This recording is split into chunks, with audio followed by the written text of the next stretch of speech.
Hello students. अभी तक हम लोग चैप्टर नंबर 1 जो है उसके क्वेश्चंस कर रहे हैं। कुछ एक्स्ट्रा क्वेश्चन हमने किए थे। अब एक बहुत इंटरेस्टिंग क्वेश्चन मैं आपको बता रही हूँ। ओके, स्टेटमेंट सम्स भी हमने शुरू कर दिया था।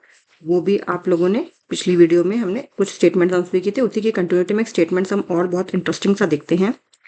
कहते हैं कि एक, और मैंने आपको क्या बोला हमेशा कि आपने क्वेश्चन जरूर लिखना है खुद। क्यों? क्वेश्चन खुद लिखने से बहुत सारी चीजें समझ आती है। कहते हैं टीचर की वर्कशॉप होती, टीचर्स के लिए एक वर्कशॉप की जा रही थी। तो उसमें कहते हैं the number of teachers teaching, कौन कौन से सब्जेक्ट की बात कर रही है? Teaching French, English and Hindi.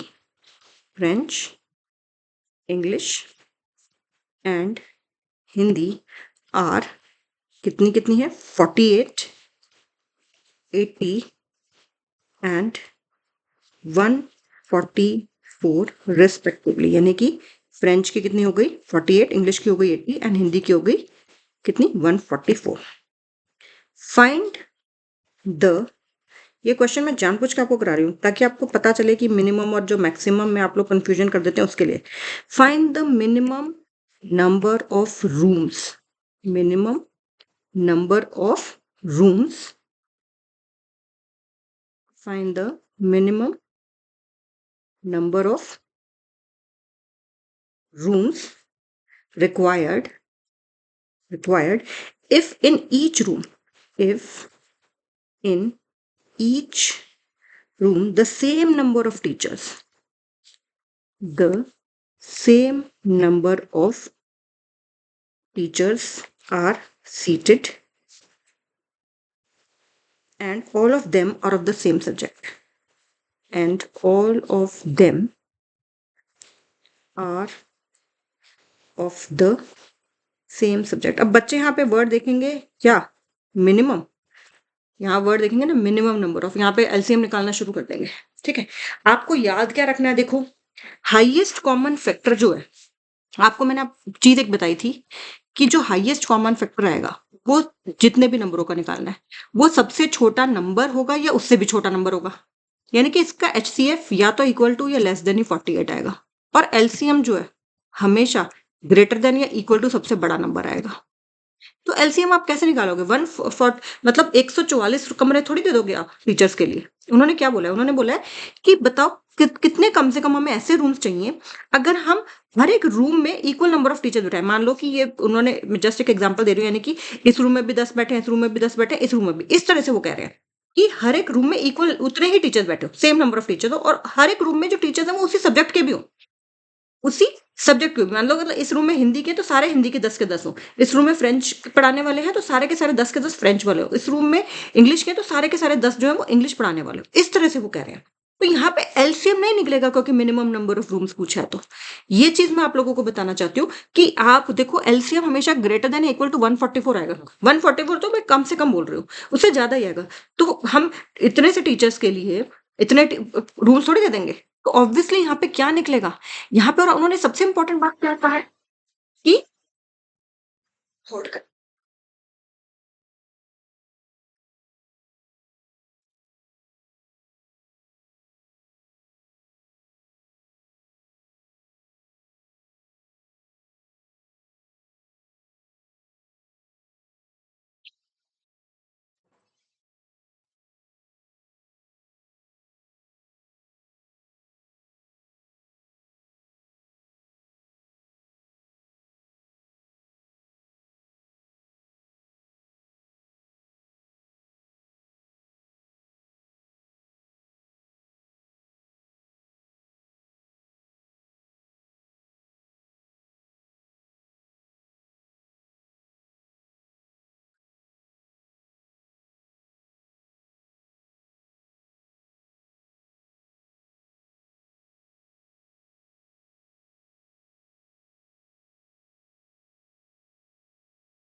तो यहाँ पे फिर हमें क्या क्या निकालना है, यहाँ पे हमें HCF निकालना है। तो आपको पता है प्राइम फैक्टराइजेशन आपको करनी आती है। 48 की प्राइम फैक्टराइजेशन जब हम करेंगे तो क्या आएगा, 48 की प्राइम फैक्टराइजेशन आप लोगों को सबको करनी आती है, तो फटाफट से आप 48 की प्राइम फैक्टराइजेशन कर दीजिए। 2 इंटू 2 4 2 ज़ा 8 3 ज़ा 8 2 ज़ा 16 16 3 ज़ा 48। तो ये हो गया प्राइम फैक्टराइजेशन ऑफ 48। 80 की प्राइम फैक्टराइजेशन क्या हो जाएगी, 16 इंटू 5 होता है, यानी कि 4 बार 2 और 8 टू 5। और 144 की 2 into 2 into 2 into 2 into 3 into 3 16 9 ज़ा 144 होता है, 16 9 ज़ा 144 होता है। ध्यान से देखो, यहाँ भी 2 4 टाइम्स है, यहाँ भी 2 4 टाइम्स है, यहाँ भी 2 4 टाइम्स है। 3 इसमें एक है, इसमें एक है, लेकिन बीच वाले में नहीं है, तो 3 नहीं आएगा। 5 भी इसमें है, बाकियों में नहीं है, तो नहीं आएगा। तो सिंपली HCF क्या आ जाएगा, कॉमन चीज लेते हैं HCF में हम, एक 2 आ गया, एक 2 आ गया, एक 2 आ गया और एक 2 आ गया। तो 2 इंटू 2 इंटू 2 इंटू 2, यानी कि HCF कितना आ गया 16। तो आप कह दोगे जी 16 रूम्स दे देंगे, नहीं, ये क्या थे, ये चीजें क्या थी, ये नंबर्स किसके थे, ये तो टीचर्स के नंबर थे ना, ये तो टीचर्स के नंबर थे भाई। तो ये जो निकली है, ये क्या निकले हैं कि हर एक रूम में कितनी टीचर बैठेंगी, ये क्या निकली है चीज, जो 16 निकला है वो हमने ये निकाला है कि एक रूम में कितने टीचर्स बैठेंगे। ओके, एक रूम में कितने टीचर्स बैठेंगे। और अगर हमें ये पता चल जाए कि टोटल टीचर्स कितने और एक रूम में कितने टीचर बैठेंगे, तो क्या नंबर ऑफ रूम्स नहीं निकाल देंगे। तो teachers to be seated in one room, ये हमारे पास क्या है, ये तो टीचर्स का था ना ये नंबर्स, तो ये रूम्स थोड़ी आए हैं। ये तो teachers to be seated in one room कितना आ गया, 16 है। ठीक है, तो और टोटल टीचर्स कितनी है, टोटल टीचर्स कितनी है, 48 प्लस 80 प्लस 144, उसको आप प्लस कर लो, 2 8 8 16 4, अच्छा 12 12 16 7 ऊपर, ठीक है, कितना आ जाएगा 272। ये क्या आ गई टोटल टीचर्स। तो एक रूम में टोटल टीचर्स है 272 और एक रूम में 16 टीचर्स को बिठाना है, तो टोटल नंबर ऑफ रूम्स कितने आ जाएंगे, 272 अपॉन 16, 16 1 ज़ा 16, 16 इंटू 7। सिंपली अगर आपको इंडिविजुअल टीचर्स का भी पूछ लें कि बताओ फ्रेंच वाली टीचर्स कितने में होंगे, तो अगर फ्रेंच के टीचर के लिए रूम पूछ लें, तो फ्रेंच की टीचर्स कितनी थी, फ्रेंच की टीचर्स कितनी थी, वो थी 48। तो उनके लिए डिवाइडेड बाय 16 कर दो, तो उनको 4 रूम्स चाहिए फ्रेंच की टीचर्स को। सिमिलर उन्होंने तो टोटल पूछा, तो हमने टोटल बता दिया 17 रूम्स। लेकिन अगर वो इंडिविजुअली भी पूछ लें, मान लो यहाँ पे अब उन्होंने इंग्लिश की भी पूछ ली कि इंग्लिश के टीचर्स के लिए कितना चाहिए, इंग्लिश की टीचर्स कितनी है 144 डिवाइडेड बाय 16 कर दो, तो 9 रूम्स चाहिए उनको। और हिंदी के टीचर्स के लिए कितने चाहिए, हिंदी के टीचर्स हैं 80 डिवाइडेड बाय 16, तो 5 रूम उनको चाहिए। देख लो 9 + 4 + 5 कितने हो गए, 17 रूम्स हो गए ना।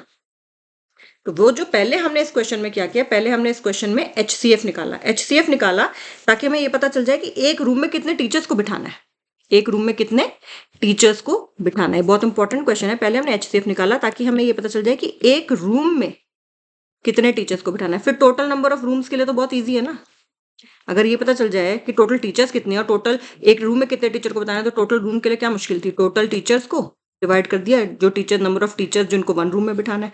तो हमारे पास कितना आ गया 272 upon 16 which is equal to 17। तो हमें टोटल कितने रूम्स चाहिए, टोटल हमें 17 रूम्स चाहिए। बहुत ही सिंपल सा ये क्वेश्चन है। ओके, अब एक आधा क्वेश्चन और करते हैं। आज I am in a little bit of hurry, लेकिन हम ये बोर्ड के एग्जाम्स के क्वेश्चन है जो हम कर रहे हैं, और ये बहुत अच्छा क्वेश्चन है, ये भी समझने वाला क्वेश्चन है। ठीक है, क्वेश्चन में कहते हैं कि a pair of irrational number, a pair of irrational numbers whose product is a rational number, whose product is a rational number। उसमें ऑप्शन दे रखे है इज कौन सा है वो, इज √16, √4 एक पेयर दे रखा है, दूसरे में दे रखा है √5, √2 तीसरे में दे रखा है √3 और √27 और डी ऑप्शन दे रखा है √36 और सबसे पहले तो देखो रैशनल नंबर्स कौन से होते हैं जो p बाय q की फॉर्म में होते हैं, जहां p एंड q इंटीजर्स हैं, q नॉट इक्वल टू 0। ये 9th क्लास की वीडियो भी मेरी देख लेना, जो चैनल पर डाल के बहुत अच्छे से मैंने बताया। रियल नंबर्स में रैशनल भी आते हैं, इरेशनल भी आते हैं। रियल नंबर्स में रैशनल भी आते हैं, इरेशनल भी आते हैं। और इरेशनल कौन से होते हैं? √2, √6, √4 जो है वो इरेशनल नहीं है। क्यों? क्योंकि ये +-2 कुछ भी हो सकता है। 2 का भी स्क्वायर 4 होता है और -2 का भी, तो ये इरेशनल नहीं है, ये रैशनल है √4। ठीक है, तो अब देखो इन्होंने आपको, आप कहोगे, और आपको ये भी पता है √a इंटू √b, आपको ये भी पता है कि √a इंटू √b जो है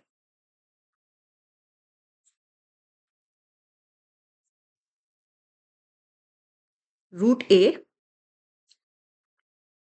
into √b, √a into √b को हम √a भी लिख सकते हैं।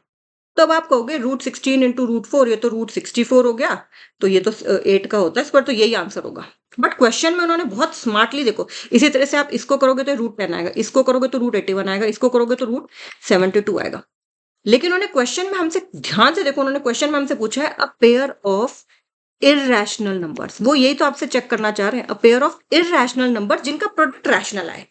तो ये तो इररेशनल ही नहीं है जी।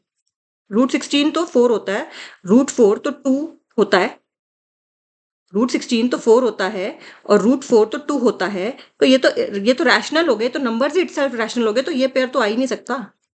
आप कहोगे हाँ इसका प्रोडक्ट तो भाई रैशनल आ रहा है तो ये आंसर है, लेकिन नहीं, क्योंकि उन्होंने क्वेश्चन पूछा a pair of irrational numbers. वो हमारे क्वेश्चन में भी चेकिंग कर रहे हैं कि हमें आता है समझ के, हमारे कॉन्सेप्ट्स क्लियर है कि नहीं, कि √16 और √4 तो इररेशनल है नहीं है, तो दोनों पहले से रैशनल है, तो उनके प्रोडक्ट की तो बाद में बात होगी। अब हमारे पास ये बचा, ये दोनों इरेशनल है। चलो आगे देखते हैं क्या इनका प्रोडक्ट रैशनल आ रहा है। इन दोनों का प्रोडक्ट आएगा √10 जो कि रैशनल नहीं है, तो ये ऑप्शन भी खत्म हो गया। इन दोनों का प्रोडक्ट, ये इरेशनल है, ये भी इरेशनल है, ठीक है, ये भी 3√3 बनेगा। इन दोनों का प्रोडक्ट आता है √81 और √81 आपको पता है 9 होता है, तो ये तो रैशनल हो गया। ये तो अब चौथे को भी चेक कर लेते हैं। √36 होता है 6 और ये होता है √2, तो ये दोनों इरेशनल नहीं है, इनमें से ये रैशनल है √36, ये रैशनल है। तो हमारे एक भी, किसी भी पेयर में एक भी रैशनल है तो उसको तो वैसे खत्म कर दिया हमने, ए और डी को तो वैसे खत्म कर दिया। क्यों? क्योंकि इसमें एक एक नंबर एटलीस्ट हमें रैशनल मिल गया, जबकि क्वेश्चन में पूछा था pair of irrational numbers, a pair of irrational numbers. तो ए और डी तो वैसी बात खत्म होगी, तो फिर बात बची बी में और बात बची सी में। बी में दोनों इररेशनल तो हैं, मान लिया, लेकिन इनका प्रोडक्ट आ रहा है √10 जो कि रैशनल नहीं है। सी में √3 इंटू √7 आ रहा है √28 और उसका प्रोडक्ट होता है √81 और उस वो √81 की वैल्यू होती है 9 जो कि एक रैशनल है। तो हमारा आंसर क्या हो जाएगा? ऑप्शन नंबर सी, यानी कि √3 एंड √27। ये एक ऐसा पेयर ऑफ इररेशनल नंबर्स है, ये एक ऐसा पेयर ऑफ इररेशनल नंबर्स है जो कि क्या है, हमारा जिसका प्रोडक्ट का आंसर जो आ रहा है वो रैशनल नंबर आ रहा है। ओके, तो ऐसे सिंपल सिंपल बहुत सारे क्वेश्चन हम करेंगे। Today I am in a little bit of hurry, तो इतना ही करेंगे। But don't forget to subscribe to the channel and do share it with your friends also. And बार बार मैं कह रही हूँ, देखो इसमें से 6 नंबर का ये क्वेश्चन, ये चैप्टर आता है, 6 मार्क्स का आता है, जैसे मैंने आपको पहले बताया है, और बहुत ईजी आता है, अंडरस्टैंडिंग के सम आते हैं। एक 1 मार्क आ रहा है, और आप लोगों की लास्ट क्लास है जो इस वाले सिलेबस के साथ पढ़ाई, ठीक है, 2026-27 जो सेशन है, जो अकेडमिक ईयर 2026-27 है, वही इस सिलेबस के साथ करेगी। उसके बाद नेक्स्ट ईयर से तो बहुत सारे चेंजेस हो जाएंगे। तो इसमें 6 मार्क्स का आता है, जनरली एक 1 मार्क का आता है, एक 2 मार्क का आता है, एक 3 मार्क का आता है, ठीक है। बहुत इजी क्वेश्चन आता है, 1 मार्क का अंडरस्टैंडिंग होनी चाहिए तभी कर पाते हैं। 2 मार्क्स वाला भी इजी आता है, 3 मार्क्स वाला भी। ओके, तो take care and do subscribe the channel, share it with your friends also. Okay, bye.